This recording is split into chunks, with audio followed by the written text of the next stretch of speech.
Hello दोस्तों, सभी को राधे राधे, जय श्री कृष्ण, हर हर महादेव। क्लास में आप सभी का स्वागत है। अगर आप चैनल पर नए आए हैं तो चैनल को सब्सक्राइब जरूर कीजिए और अपने दोस्तों तक शेयर कीजिए। चलते हम अपने क्लास की ओर। कल की क्लास में हम कहाँ तक किए थे इसको देखिए। ये आप याद रखेंगे कि ये स्पर्श व्यंजन है। सबसे पहला होता है कंठ, ठीक है। क वर्ग के उच्चारण में आता है क ख ग घ अंगा, ठीक है। और विसर्ग, विसर्ग और आ, बड़ा आ और आहा, ये किस में आते हैं? कंठ में। तालव्य में क्या आते हैं? तालव्य का होता है च छ च ज इया, ये तो आप याद रखेंगे। साथ में किसका? ई और क्या आते हैं इसमें? यश आता है। और मूर्धन्य में आता है ट ठ ड ढ अना, और क्या आता है इसमें? री और रशा, ठीक है। और दंत में क्या आते हैं फिर? त थ द ध न, और क्या आता है इसमें? श और ला भी आते हैं। ओष्ठ में क्या आते हैं? प फ ब भ म, और साथ में क्या आता है इसमें? उ, ठीक है। अब हम इसको एक बार ऐसे देखते हैं। ये सबसे पहले क्या होता है? कंठ, ठीक है। कंठ, तालु, फिर आता है मूर्धा, फिर आता है दंत, फिर आता है ओष्ठ। तो ये तो आप याद रखेंगे ही रखेंगे। क च ट त प, ठीक है। कचट तब से याद रखेंगे लाइन से, फिर ये आपको याद रहेगा। क से फिर का वर्ग, च से चा वर्ग, ट से टा वर्ग, त से ता वर्ग, और पा से फिर पा वर्ग, ठीक है। ये कचट तब याद रखेंगे। और फिर इसको कैसे याद रखेंगे? फिर हम विवाह किसका? ई यश का। तो विवाह आ, और क्या आएगा इसमें? अ और क्या आएगा? हाँ, ठीक है। विसर्ग आएंगे इसमें, क्या आएंगे? विसर्ग, और क्या आएगा? हाँ, ठीक। ये किस में आएंगे? कंठ में। फिर उसके बाद किसकी बारी आती है? तालव्य की, ठीक है। तो विवाह किसका? ई यस का। तो ई, और क्या आएगा इसमें? य और श आएगा। और ऋषि फिर बन गया विवाह किसका? ई यस का, फिर बन गया ऋषि। तो इसमें क्या आएंगे? री, और क्या आएगा? र, और क्या आएगा? श। फिर ऋषि बन गया लहस जैसा। तो दंत में फिर क्या आएंगे? ल और श आएगा, ठीक है। ल और क्या आएगा? श आएगा। फिर इसके बाद आता है होष्ठ, ठीक है। तो लहस, फिर इसको देखकर कहने लगे सब ऊ, ये कैसा दूल्हा, ठीक है। तो ये क्या आएगा इसमें? ऊ, ठीक। ऊ और ऊ आएगा। फिर अब ये तो हो गया, इतना आप याद रखेंगे, ठीक है। ये होगा कंठ से, फिर ये होगा तालु, कंठ ताल, ठीक है। कंठ तालु, फिर होगा मूर्धा, फिर होगा दंत, फिर होगा ये ओष्ठ से, ठीक है। कंठ तालु दंत, फिर आएगा कंठ, ठीक है। कंठ, तालव्य, मूर्धन्य, दंत, फिर होगा ओष्ठ। तो फिर ये कंठ का है, तालव्य का है, मूर्धन्य का है, दंत का है, और ये ओष्ठ का है, ठीक। अब इसके बाद आप देखेंगे कि ये कंठ और तालु से, कंठ से क्या बनता है? देखिए, कंठ में क्या आते हैं? आ आते हैं। और ए का निर्माण कैसे होता है? आ और प्लस ई मिलकर क्या बनते हैं? ए बनते हैं। आ और ई मिलकर क्या बनते हैं? ए बनते हैं। यहाँ पर देखिए ए, ठीक है। तो कंठ में क्या आएगा? आएगा। तालव्य में क्या आएगा? ई आएगा। इसलिए कंठ और तालव्य से मिलकर क्या बनेंगे? कंठ और तालव्य मिलकर क्या बनेंगे? कंठ तालव्य। तो कंठ तालव्य वर्ण में आएगा ए। इसी तरह से देखिए कंठोष्ठ, इस ओ का निर्माण कैसे होता है? आ और किससे मिलकर बनता है? ऊ से। आ और ऊ से। और ऊ किस में आता है? ऊ, ठीक है। ऊ किस में आता है? ओष्ठ में। आ किस में आता है? कंठ में, ठीक है। आ आता है कंठ में, ऊ आता है ओष्ठ में, और आ और ऊ से मिलकर किसका निर्माण होता है? ओ का निर्माण होता है। तो कंठोष्ठ होगा ओ। नासिक्य वर्ण आप जानते ही हैं, ठीक है। सभी पंचमाक्षर किस में आते हैं? नासिक्य में आते हैं। अंगा, य, ण, न और मा, ये हमारे नासिक्य हैं। अलीजीवा, क, ख, ग, ज और फ, ये हमारे अलीजीवा हैं, ठीक है। और फिर आता है वत्स, न, ल, श और ज, ठीक है। ये हैं। यहाँ से देखिए ये हमारे क्या हैं? ये हमारे सभी क्या हैं? स्पर्श व्यंजन है, ठीक है। और ये क्या है? संघर्षी है, श, श, श, ह। और स्पर्श संघर्षी है, च, छ, ज और है झ। अनुनासिक है, अंगा, य, ण, न और मा, ये हमारे पंचमाक्षर, ये अनुनासिक होते हैं। उत्क्षिप्त या द्विगुण व्यंजन होते हैं, अढ़ और अढ़ा। ला क्या होता है? पार्श्विक होता है। और र क्या होता है? र ऐसे देखिए बोलकर जैसे लुढ़कता हुआ जा रहा है, तो ये होगा र, लुंठित। अंतस्थ व्यंजन होते हैं य, र, ल, व, ह। इसको हम अर्धस्वर के नाम से भी जानते हैं। अब देखिए प्रयत्न के आधार पर व्यंजनों का वर्गीकरण, ठीक।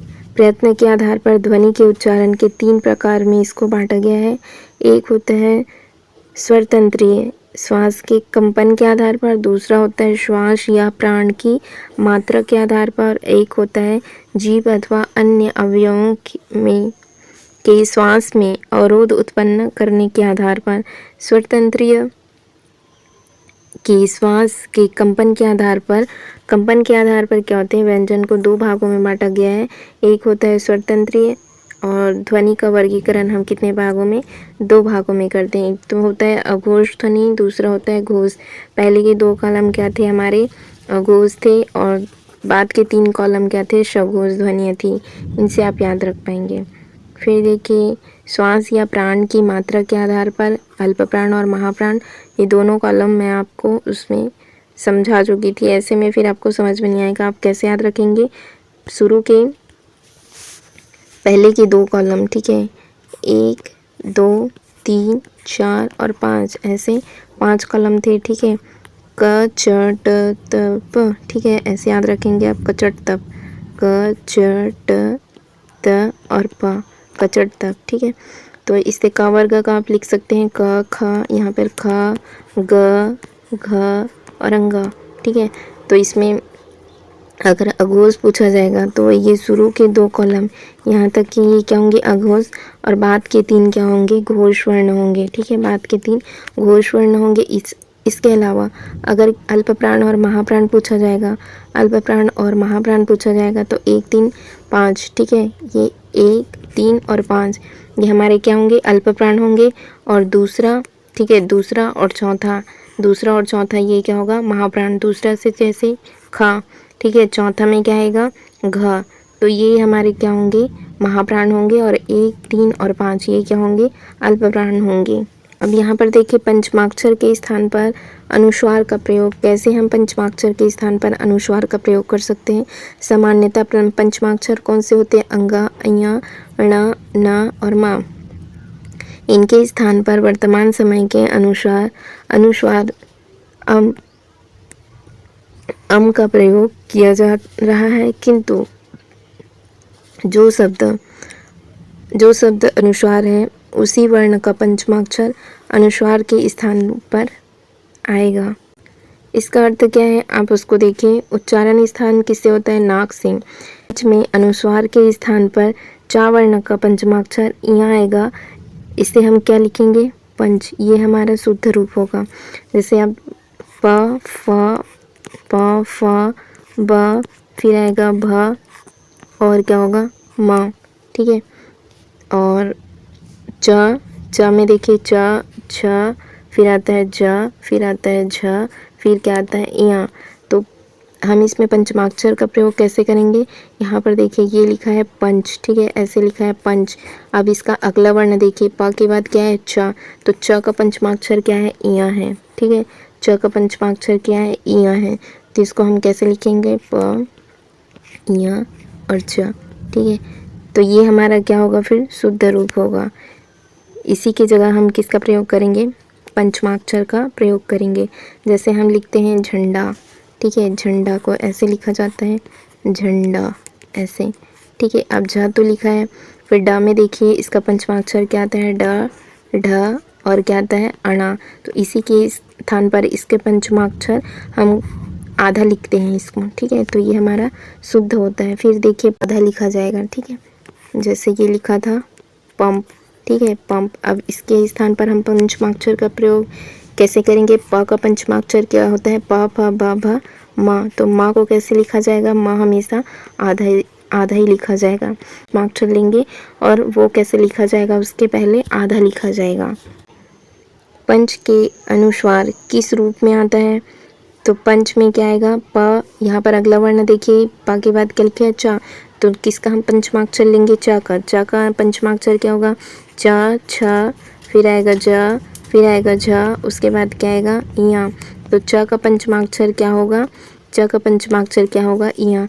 तो हम पंच के स्थान पर क्या लेंगे, प, फिर ये हमेशा आधा ही लिखा जाएगा, फिर ये होगा च, तो ये उसका पंचमाक्षर होगा। तो इसमें राइट आंसर क्या होगा, इया होगा। फिर देखिए किस शब्द में अनुस्वार के स्थान पर अणा, ठीक है, आधा ना लिखा जाएगा। यहाँ पर देखिए पंक्ति, पंडित और क्या लिखा है पंजा।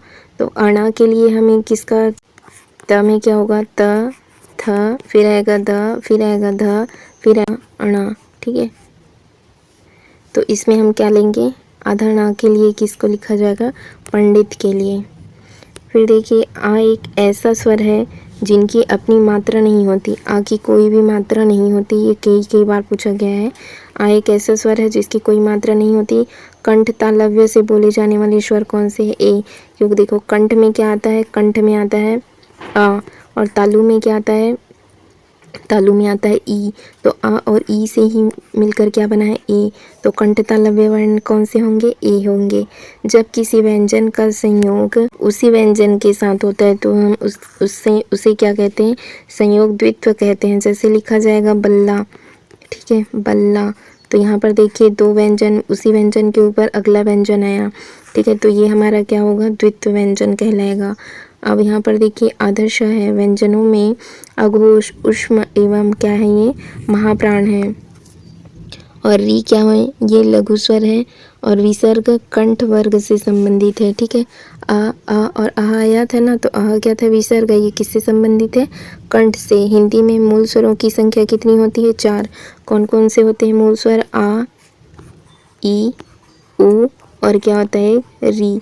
ये हमारे क्या होते हैं मूल स्वर होते हैं आ ई उ और ये मूल 4 स्वर होते हैं। फिर देखिए उ उ उ उ उ एवं ओ, ये क्या होते हैं पश्च स्वर होते हैं, ये पीछे से बोले जाते हैं। कौवे की स्थिति के आधार पर स्वर के कितने भेद थे 2। ठीक है, और उद व्यंजन जन में हवा कैसी होती है तो ये रुक जाती है। फिर देखिए आगे हिंदी में व्यंजनों तथा स्वरों के संयोग से बनने वाले अक्षरों के क्रम को कहते हैं हम बाराखड़ी। और अम आहा को लेकर व्यंजनों के साथ सब स्वरों के मिलाप को हम क्या कहते हैं बाराखड़ी कहते हैं। री की मात्रा का बाराखड़ी में कोई भी प्रयोग नहीं होता है। फिर देखिए क आधा क और आ से मिलकर क्या बना है क। फिर देखिए यहाँ पर आधा क और बड़ा आ इनसे मिलकर क्या बना है का। वर्णमाला से संबंधित जो प्रश्न पूछे गए हैं उनको देखिए तक के लिए रखते हैं, आगे हम कल से कंटिन्यू करेंगे।